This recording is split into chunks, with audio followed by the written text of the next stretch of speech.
आज हम आपके लिए लेके आए हैं ऋषिकेश के एक ऐसे आश्रम का वीडियो जहां पर आप बिल्कुल फ्री में रह सकते हैं।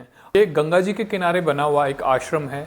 यहाँ पे आप अगर आके ध्यान साधना करना चाहते हैं या थोड़ा अच्छा अपना क्वालिटी टाइम बिताना चाहते हैं या फिर आप वर्क फ्रॉम होम करना चाहते हैं तो इस आश्रम में आके आप रह सकते हैं और ये सब आप कर सकते हैं। कल आया हूँ यहाँ पे शाम को। मैं होटल प्रीफर करता हूँ। पहले मुझे लगा कि आश्रम में थोड़ा मतलब फील ऐसी नहीं होगी, लेकिन मैं रात से रुका हूँ, नीचे गया हूँ, सुबह गंगा जी है, इतना कूल शांति यहाँ पे है। और इनकी व्यवस्था आप तू भी नहीं बोलेगा, आपको घुसेल नहीं है खाने की पीने की, और पैसे का भी जिसके पास है वो दे सकता है। ऐसा नहीं है कि जिसके पास पैसा नहीं है वो यहाँ नहीं रुक पाएगा। स्वच्छता एक नंबर की है। हम जिस आश्रम की बात कर रहे हैं ये ऋषिकेश का एक ऐसा आश्रम है जो बहुत ही अच्छा आश्रम है और ये ऋषिकेश से 15 से 16 किलोमीटर दूर है। ये जो आश्रम है ऋषिकेश से ब्रह्मपुर की साइड चलते वहाँ पे ओशो गंगाधाम आश्रम आता है, तो वहाँ पे ही इस आश्रम के लिए उसी रास्ते से कट जाता है। ओशो आश्रम के साथ में ये आश्रम है। जैसे ही आप वहाँ पहुँचेंगे तो एक रास्ता आपको दिखाई देगा, वहाँ से आपको नीचे उतरना होगा और इस आश्रम में आप पहुँच जाएंगे। सबसे पहले तो आप आइए, महादेव का दर्शन करिए। ब्रह्मेश्वर महादेव इनका नाम है, लेकिन ये नर्मदा से आए हुए ओमकारेश्वर से। और बड़ी महत्व है इस शिवलिंग का कि आप कुछ भी मनोकामना अगर आप उसको लेकर के यहाँ पर रुद्राभिषेक करते हैं तो वो कार्य हो जाता है। और इसमें साक्षात शिव जी विराजे हुए आप देखेंगे अंदर ना, देख रहे हैं, ये देख रहे हैं पूरा महादेव इसमें विराजमान है। ये छत है, यहाँ से ना पूरा माँ गंगा का दर्शन होता है छत से। और यहाँ पे आप मैट वगैरह बिछा करके आप योग वगैरह कर सकते हैं। यहाँ पे सुबह सुबह यहाँ जैसे अभी धूप उग रही है तो इस समय बहुत आसान से आप योग करिए, ध्यान करिए। ये जो आश्रम है ये बिल्कुल गंगा किनारे हैं और चारों तरफ यहाँ पे हरियाली है, जंगल है, एकांत है, शांति है। तो इस आश्रम में जब आप आके रहेंगे तो आप रोज गंगा स्नान करने के लिए जा सकते हैं। अगर आप यहाँ पे फैमिली के साथ भी आ रहे हैं तो यहाँ पे आप 4-5 लोग कमरा लेके भी रह सकते हैं, यानी कि यहाँ पे आप 500 या 1000 रुपए में पे करके भी आप रह सकते हैं। आपको अलग से सेपरेट रूम दे दिया जाएगा जिसमें आपका अटैच बाथरूम रहेगा, आपका डबल बेड रहेगा, आपको यहाँ पे एक टीवी भी मिल जाएगा। और आप अपना जो खाना बनाना चाहते हैं या भोजन बनाना चाहते हैं उसके लिए आप शेयरिंग किचन का यूज कर सकते हैं यहाँ पे। और साथ ही साथ यहाँ पे आपको परम पूज्य गुरुजी जो यहाँ आश्रम में रहते हैं उनके सानिध्य में सत्संग भी मिलेगा।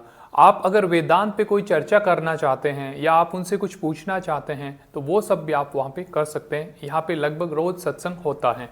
देखिए यहाँ पे दोनों व्यवस्था है। अगर जिनके पास पैसा नहीं है वो भी रुक सकते हैं और जिनके पास है तो वो पैसा दे जाते हैं। तो दोनों का ही कॉम्बाइंड आश्रम है ये।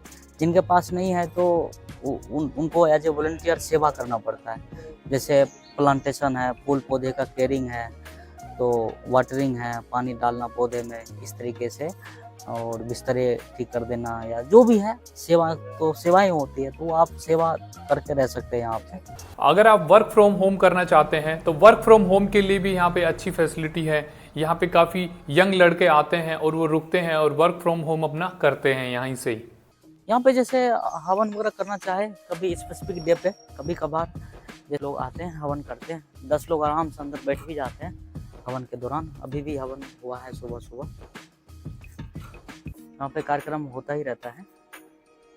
इस आश्रम के जो कॉन्टैक्ट डिटेल्स हैं वो हमने आपको स्क्रीन पे भी दिखा दिए हैं और हमने डिस्क्रिप्शन में भी डाल दिए हैं। तो आप ये कॉन्टैक्ट डिटेल्स पे कॉल करके स्वामी जी से बात कर सकते हैं। जब आप इस आश्रम में आना चाहते हैं तो आप उसके लिए बता सकते हैं और यहाँ पे आके आप रह सकते हैं। साधु सन्यासी या कोई ब्रह्मचारी अगर यहाँ पे आता है तो उनसे यहाँ पर कोई किसी तरह का चार्जेस नहीं लिया जाता है, क्योंकि आश्रम परंपरा जो होती है वो इसीलिए बनाई गई थी कि आश्रमों में कोई भी तीर्थ यात्री है या जो कोई भी साधु सन्यासी है वो पैदल चलते हुए या घूमते हुए आते हैं तो वो ठहर सकते हैं। और यहाँ पे जब वो ठहरते हैं और अगर उनको कहीं और जाना होता है तो यहाँ पे जो स्वामी जी हैं उनसे मेरी बात हुई थी, उन्होंने बताया कि वो उनको कुछ एक साइड का किराया दे देते हैं या उनको दूसरी जगह कहीं जाना है, जैसे गंगोत्री जाना है, बद्रीनाथ जाना है या केदारनाथ जाना है, तो वहाँ जाने के लिए उनको वो आश्रम में व्यवस्था भी करवा देंगे वहाँ पे।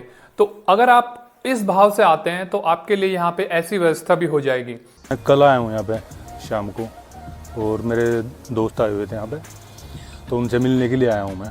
और उन्होंने बताया कि पहले मुझे लगा कि आश्रम में थोड़ा मतलब फील ऐसी नहीं होगी, मैं होटल प्रीफर करता हूँ। लेकिन मैं रात से रुका हूँ, नीचे गया हूँ, सुबह भाई साहब आप दिखा देंगे, गंगा जी है, इतना कूल शांति यहाँ पे है। और इनकी व्यवस्था आप कोई तू भी नहीं बोलेगा, आपको गुस्सेल नहीं है, और खाने की पीने की और पैसे का भी जिसके पास है वो दे सकता है। ऐसा नहीं है कि जिसके पास पैसा नहीं है वो यहाँ नहीं रुक पाएगा। स्वच्छता एक नंबर की है, आप टॉयलेट यूज़ करो, खाना खाओ, यहाँ पे आपको एक नंबर की चीज़ मिलेगी। मैं 5 में से 5 दूंगा, क्योंकि मैं लेट नाइट आया और मुझे आते बेड भी, कंबल सब कुछ उपलब्ध हुआ। इसी तरह की और भी बहुत सारी वीडियोस हमने अपने चैनल पे बना के डाली हुई हैं। आप उन वीडियोस के जरिए अपनी ट्रिप को प्लान कर सकते हैं। जैसे कि अगर आप बनारस घूमना चाहते हैं, वृंदावन घूमना चाहते हैं, या हरिद्वार घूमना चाहते हैं, ऋषिकेश घूमना चाहते हैं, या अयोध्या घूमना चाहते हैं, तो ये सारी वीडियोस आपको हमारे चैनल पे मिल जाएंगी। आप हमारे चैनल को सब्सक्राइब कीजिएगा, हमारी वीडियोस को लाइक कीजिएगा, अपने फैमिली मेंबर और दोस्तों के साथ जरूर शेयर कीजिएगा, ताकि वो अपने घूमने का प्लान बना सकें।